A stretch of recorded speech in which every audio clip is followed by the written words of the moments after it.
Ayan mga kabiyahero, good evening, good evening. Tayo'y magluluto ng manok na pinaupo. Ano? Mga rekado natin, bawang, sibuyas, onion leaves, tapos luya, paminta, magic sarap, saka asin. Yan, at ito kayo dyan mamaya mga kabiyahero. Yan, paghalo-haloin na natin yung mga ingredients natin, asin. Yan, asin, halo-halo natin. Ayan, lagyan na natin sa loob ng tiyan ng manok.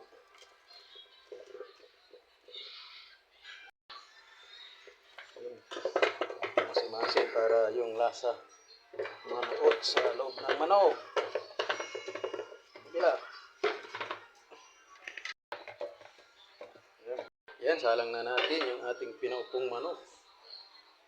Tapos takpan natin. Isang oras lang yun. Yun mga idol, luto na yung ating pinaupong manok. Ito no.